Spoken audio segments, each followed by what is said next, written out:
बिस्मिल्लाहिर्रहमानिर्रहीम। अस्सलामुअलैकुम। देसी पकवान चैनल में खुशामदीद। रेसिपी को स्टार्ट करने से पहले हमारे चैनल को सब्सक्राइब कर लें और बेल आइकन के बटन को प्रेस कर लें ताकि हमारी हर नई आने वाली वीडियो आपको नोटिफिकेशन में मिल सके। इस वीडियो में मैं आपको बनाना सिखाऊंगी मक्खन से बने खस्ता बिस्किट्स। ऐसे बिस्किट्स जो आप बेकरी से मंगवाते हैं, अब आप इसको घर में बहुत आसानी से बना सकते हैं।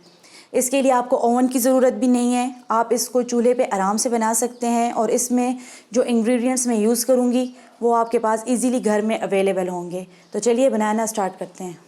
मक्खन 100 gram, sugar powder 4 tablespoon, cornflour 1/4 cup, flour 3/4 cup, vanilla essence 1/2 tablespoon.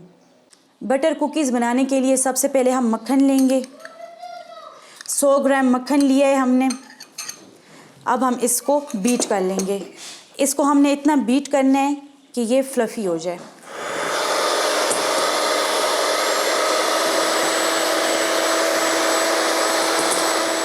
अब इसमें 4 टेबलस्पून शुगर पाउडर डालेंगे, 1/2 टेबलस्पून वनीला एसेंस। अब हम इसको दोबारा अच्छी तरीके से बीट कर लेंगे।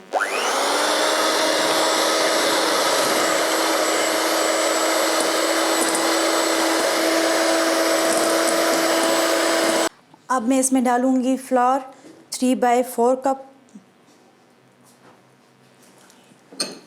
और कॉर्नफ्लोर 1/4 कप।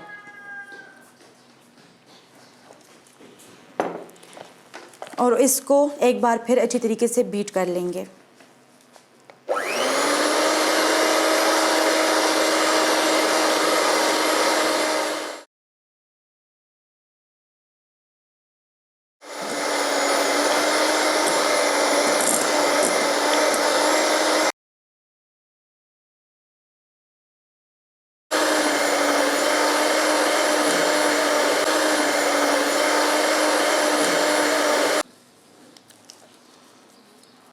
कुकीज़ बनाने के लिए पेस्ट हमने रेडी कर लिया है। इस पेस्ट को हमने इतना बीट किया है कि ये बहुत ही सॉफ्ट और फ्लफ़ी है। तो अब हम इसके बिस्किट बनाना स्टार्ट करते हैं। अब हम इस पेस्ट को केक डेकोरेटर में डालेंगे। ये केक डेकोरेटर आपको कहीं से भी मिल सकता है, किसी भी मॉल से आसानी से मिल सकता है। ये 200-250 का होता है और इसमें आपको मुख्तलिफ़ डिज़ाइंस भी मिलेंगे। आप जो डिज़ाइन यूज़ करना चाहें बिस्किट बनाने के लिए आप यूज़ कर सकते हैं। अब हम इस पेस्ट को इसमें डालेंगे और कुकीज़ बनाना स्टार्ट करेंगे। पहले हम पैन को ऑयली कर लेंगे, फिर हम इसके ऊपर केक डेकोरेटर की मदद से कुकीज़ बनाएंगे।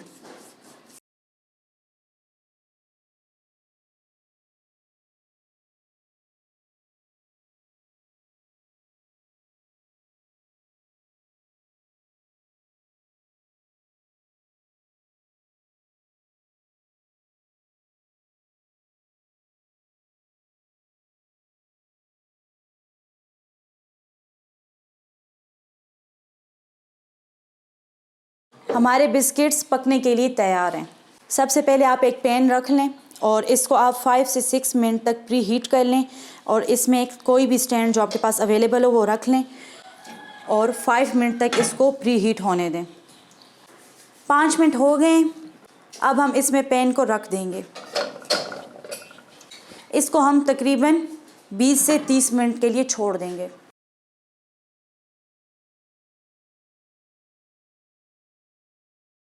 हमारे बिस्किट्स रेडी हैं। अब हम इसको डिश आउट कर लेंगे।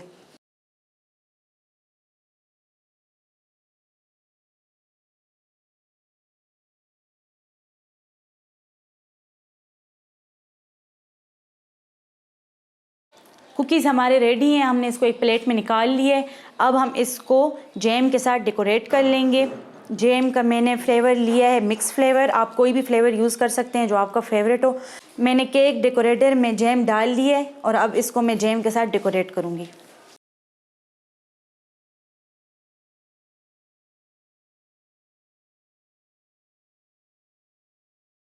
खस्ता और मज़ेदार बिस्किट्स रेडी हैं और इसकी खुशबू भी बहुत ही लाजवाब है। उम्मीद करते हैं कि आपको हमारी रेसिपी पसंद आई होगी। अपनी राय का इजहार कमेंट बॉक्स में ज़रूर करें। शुक्रिया। अल्लाह हाफ़िज़।